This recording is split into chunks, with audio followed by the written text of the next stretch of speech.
At the same time, in the administration room of the Magic Tower, all the professors were monitoring the students. Among them was also Vinci Morgue. According to the data shown by the system, the current state of the participants revealed that out of 400 who started, only 149 remained alive. The distribution of these survivors was as follows. The Magic Tower had 46. Boot Camp Varangia followed closely with 45. The Masira had 35 and Colosseo Academy was at the rear with only 23. The attention of the general from Boot Camp Varangia focused on the hologram of the mountain and an arrogant smile spread across his face. His satisfaction was due to Colosseo Academy's students, who were already few in number, having suffered a critical blow. Hohenhe had just eliminated their first-year students en masse. The director of the Masira, Hippolyte, began touching her chin and with a smile said that Hohenhe looked very imposing. The master of the Magic Tower, Blue Whale, began to stroke his beard, extended his hand and could not help but feel joyful upon seeing that the arrogant know-it-all Hohenhe had finally shown his true nature. According to him, the Colosseum Academy had no luck whatsoever in this tournament. Vinci Morgue began to gaze toward the ground in silence, not knowing what to say.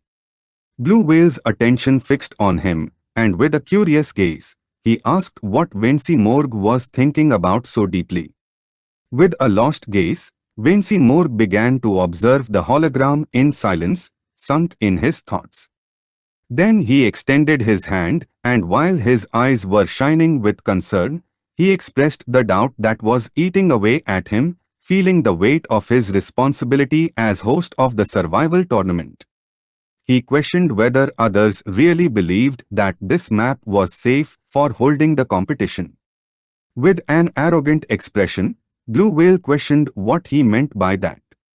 Vinci Morgue began to stare at the hologram, and with a serious gaze explained that the Magic Tower had not modeled the tournament location as an ordinary jungle, but had based it on the deep and still unreleased zones of the jungle.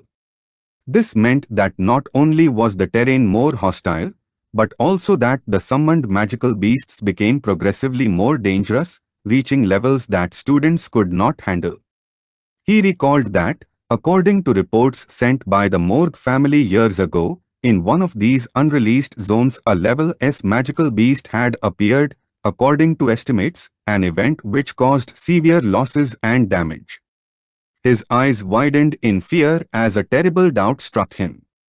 He wondered if, in case a beast of this caliber appeared in the tournament jungle, the system of the Magic Tower would be able to function properly. And what was even more disturbing, he questioned whether they were truly prepared to prevent the worst catastrophe. Blue Whale began to gaze at the ground and made it clear that this had not been news, but a simple rumor, one that he too had heard. He put his hand over his face and explained that since that incident there had been no other. He emphasized that those who spread these rumors were the Morgue family, who were in open opposition to his Magic Tower, which is why, from the beginning, he did not trust what they said. On the other hand, he stated that the beasts appearing on the tournament field were summoned adapting to the students' abilities. Currently, the level of participants ranged from basic sword expert to 4th circle mage, which was equivalent to a low-level graduator.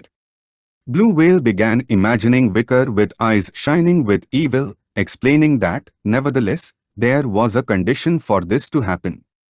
If someone had 7th circle level skills or higher, in other words, at sword master level, then just as Vinci Morgue feared, they could summon beasts that the system could not control.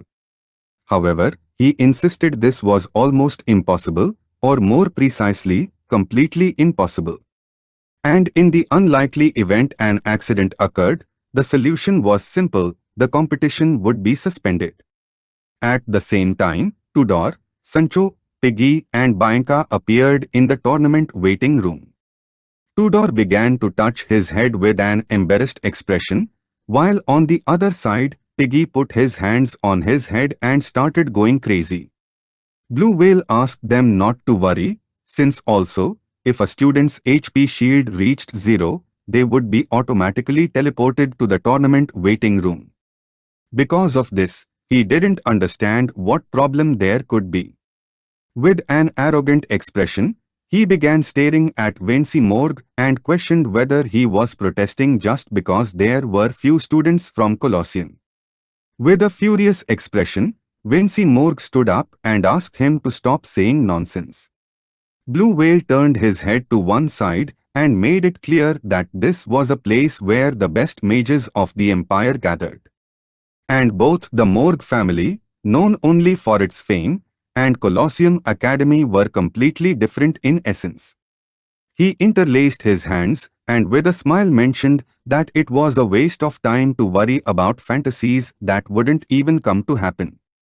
Upon hearing this, Vinci Morgue couldn't help but clench his teeth tightly and his eyes widened with rage. He knew that it was impossible to reason with this old man. At the same time in the forest, Wicker sat in front of the bonfire, interlaced his hands and with a curious gaze asked if Tudor, Piggy, Bianca and Sancho had been eliminated. Sinclair, who was sitting in front, nodded her head. She held her magic staff tightly. And her eyes filled with sadness. She revealed that Tudor and Piggy were attacked without defense by Hohenhe from the magic tower. Just like the others, Wicker's eyes began to shine with seriousness, and the image of his opponents came to his mind. He recognized Hohenhe as one of the great heroes who stood out during the era of devastation.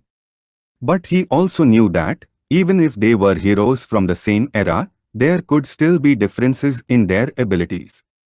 Sinclair felt lucky to have found Wicker, but she was confused since she didn't know why his HP was intact. Our boy had 100 HP points. He began staring at her in silence. Granuel, who had his arms crossed and back leaning against the tree, was listening to their conversation. Sinclair's eyes began to shine with joy, and with a smile she admitted that she got tired quickly, losing HP just by running a little through the forest. But Wicker, on the other hand, was truly incredible. Our boy, who was lost in his thoughts, remained silent. Granuel clenched his teeth tightly, and his eyes widened with rage. He couldn't stand seeing them so close together. He knew that they were simply hiding deep in the forest hunting beasts, and because of this they maintained their good condition and their HP intact. He wondered what was so impressive about all this, convinced that he could do something like that too.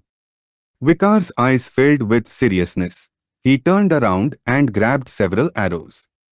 Our boy began to aim at Granuel with the bow. Upon seeing this, Granuel panicked, raised his arms and said he hadn't said anything wrong. Sinclair's attention focused on him and she couldn't help but feel somewhat confused. The reality was that a monster with tentacles was about to attack Granuel. Without wasting any more time, Wicker decided to shoot the bow.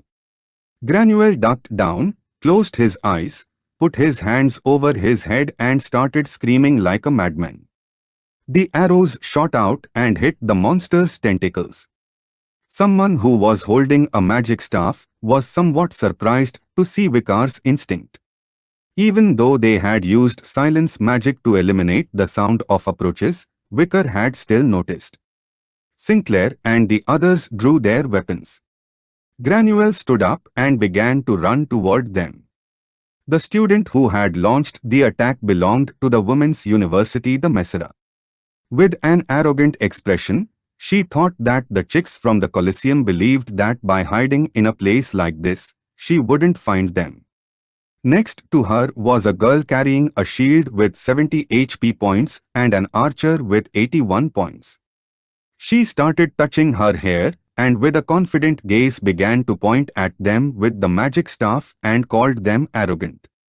She had 85 HP points. It was night, and one of them recognized Sinclair. Upon hearing this, Her eyes widened in surprise and confusion. With a confused gaze, the archer asked her friend if she really knew Sinclair. She began to stare at Sinclair and with a serious gaze revealed that she was the famous traitor who, despite having passed first place in the Messera's entrance exam, had ended up going to Colosio Academy. With a nervous expression, the archer suggested to her friend not to say this in front of the president. Upon hearing this, her eyes filled with fear and worry. Lovegood Merlini could not help but feel furious and asked Sinclair how dare she had rejected the Messera, the best female academy of the empire, only to end up choosing to go to Colosio Academy. Her eyes began to shine with arrogance when she questioned if Sinclair had gone to Colosio Academy, a mixed academy, for such a trivial reason as romance. To top off her mockery, she wondered since when there had been handsome boys at the Colosseum. At that moment, her eyes filled with love and she could not help but turn red like a tomato. Her attention was fixed on Wicker. She was astonished, as she could not understand how in one single face nerdiness, tenderness, sensuality and beauty could coexist. She admitted that he was totally her type. Our boy could not help but feel somewhat confused. She began to drool at the thought of Wicker. The archer and her friend felt somewhat confused upon seeing this. Just then, someone placed a hand on Wicker's face. It was Sinclair. She clenched her fist tightly and while her eyes were shining with rage, she asked Lovegood Merlini to stop looking at Wicker. Upon hearing this, Lovegood Merlini's eyes began to shine with malice and a murderous aura started to emerge from her body. Noticing this, her friends panicked, knowing that this was not good. She gripped her magic staff tightly and mana began to emerge from her body. She could not believe what Sinclair had just said. She activated her powers and not long after, tentacles began to emerge from the ground. Wicker and Sinclair started watching her in silence. Lovegood Merlini's eyes began to shine with fury. She started screaming, swearing to kill Sinclair, and the tentacles she had summoned shot out toward her. Somewhere else in the forest, several explosions occurred. They had been caused by Hohenhe, who currently had 83 HP points, with an arrogant smile. He asked his opponents to stop running and surrender at once, since there was nothing a healer could do alone without any combatant. He was facing Dollars, who clenched her teeth tightly and with an expression full of determination extended her hands and summoned a barrier to protect herself from the attack. The flames of Hohenhe fell behind her, and when she turned around, her eyes widened in surprise and fear upon seeing that she was surrounded. Hohenhe began to walk toward her and made it clear that she no longer had anywhere to run. His eyes began to shine with malice and, with a smile, he assured that if she fell, her academy would no longer have any chance. With this, the survival competition would be a victory for the Magic Tower. Dollars began to pant heavily but decided not to give up. She knew she couldn't fall here. At that moment, someone wielding a sword emerged and prepared to attack. The attention of Dollars and Hohenhe focused on them, leaving them somewhat confused. It was Bakira, with his body surrounded by mana and his eyes shining with excitement. He asked Hohenhe not to be so confident. Bakira swung the sword forcefully and attacked. Luckily, Hohenhe reacted in time and by summoning a barrier, blocked the attack. He couldn't help but grit his teeth, realizing that Bakira was a graduate. Bakira's eyes began to shine with joy. With a smile he noticed that Hohenhe had reached, knowing that he couldn't fall behind. He attacked again using all his strength, and his sword struck against Hohenhe's barrier. At the same time, the tentacles that Lovegood Merlini had summoned began to advance rapidly toward Wicker. Just then, with their eyes shining, The Baskerville triplets cut the tentacles into pieces. Wicker prepared to shoot the bow, realizing that this magic was similar to what the three flowers of morgue used. However, this was a combination of three different. He understood that it required an extremely high level of concentration, and even so, his opponent managed to use it with admirable skill, even while under the influence of intense emotions. His eyes widened in fear as he began to feel a strange mana. With a gaze full of fear, Wicker turned around. Crows began to fly through the forest, and Wicker couldn't help but wonder what this strange energy was. The ground began to shake, and not long after, it started to crack. Hohenhe was confused without knowing what was happening. Bakura began to gaze toward the ground and mentioned that he had never heard there could be earthquakes in the deep forests. At that moment, something emerged from the ground, everyone's attention fixed on it, leaving them in shock. Their eyes widened with fear and surprise. They didn't know what was happening. The attention of Wicker and Sinclair also fixed on it. They were somewhat confused. A giant spider emerged from the ground. Wicker's eyes widened in surprise. A spider opened its mouth and began to roar. She was Madam of 8 Legs. This is the end of the video. If you guys want to see the next part,